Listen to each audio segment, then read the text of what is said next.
Hello, bienvenue sur ma chaîne. Je m'appelle Tess et ici je te partage des pratiques et des outils. Je ne sais pas pourquoi je suis morte de rire. Je suis très heureuse de faire cette vidéo aujourd'hui.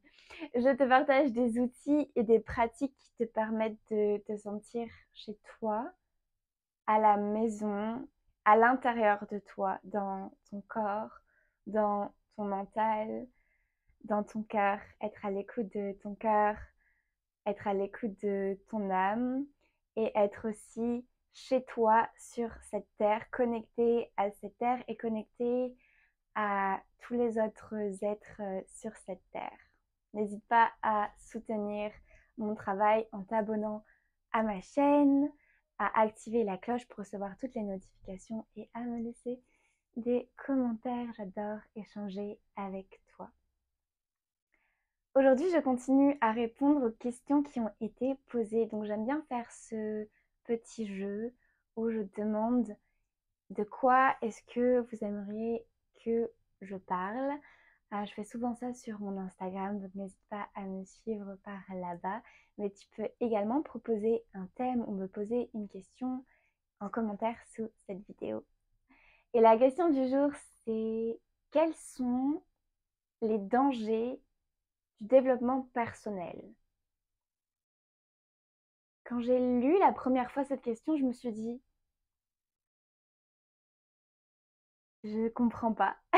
Je comprends pas parce que pour moi, il n'y a aucun danger. Dans le sens où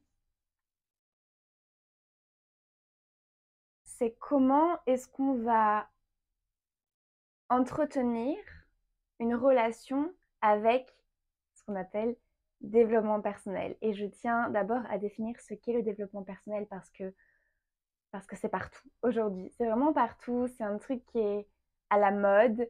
C'est un truc qu'on voit partout sur les réseaux sociaux, sur YouTube, sur Instagram, dans les librairies. Tout le monde ne parle que de développement personnel et tout le monde veut faire du développement personnel. Mais qu'est-ce que c'est vraiment? Et en fait, développement personnel, c'est un gros mot. C'est un contenant pour moi où dedans, on va trouver plein d'outils et plein de pratiques qui vont nous permettre de se découvrir, de s'accepter, de s'aimer, d'avoir des relations saines avec soi-même, avec les autres, de pouvoir manifester la vie de nos rêves, de pouvoir manifester tout ce qu'on a envie de manifester. Donc c'est très large le développement personnel. On prend ce qu'on a envie de prendre à l'intérieur et le truc c'est de ne pas créer d'obsession, de ne pas être dans l'excès par rapport à une pratique ou une autre pratique. Et je pense que c'est là que peut apparaître peut-être cette notion de danger. C'est, ok, est-ce que le développement personnel, ça devient mon but? Ou alors je comprends qu'en fait, c'est juste des clés que je peux utiliser dans mon quotidien pour me sentir bien, pour me sentir épanouie, pour ressentir de la joie, du bonheur, pour attirer ce que j'ai envie d'attirer, pour être moi-même tout simplement, pour être plus authentique. Parce que je pense que c'est ça qu'on recherche tous. On recherche tous le bonheur, l'amour de soi, l'amour dans nos vies et créer une vie authentique en étant nous-mêmes authentiques, parce que bien entendu, on ne peut pas créer une vie authentique si on n'est pas authentique, donc être aligné avec nous-mêmes. Et c'est ça que nous apporte le gros panier de développement personnel. Donc, quelle est ma relation avec le développement personnel?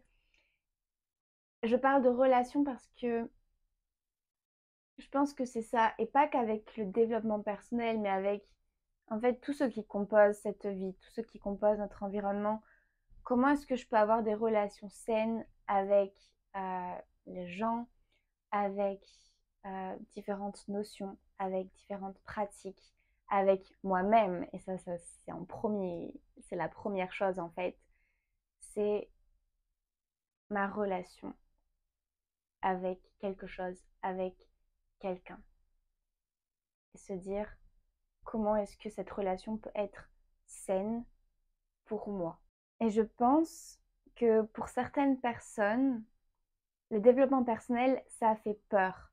Parce qu'on se dit, parce qu'on peut se dire,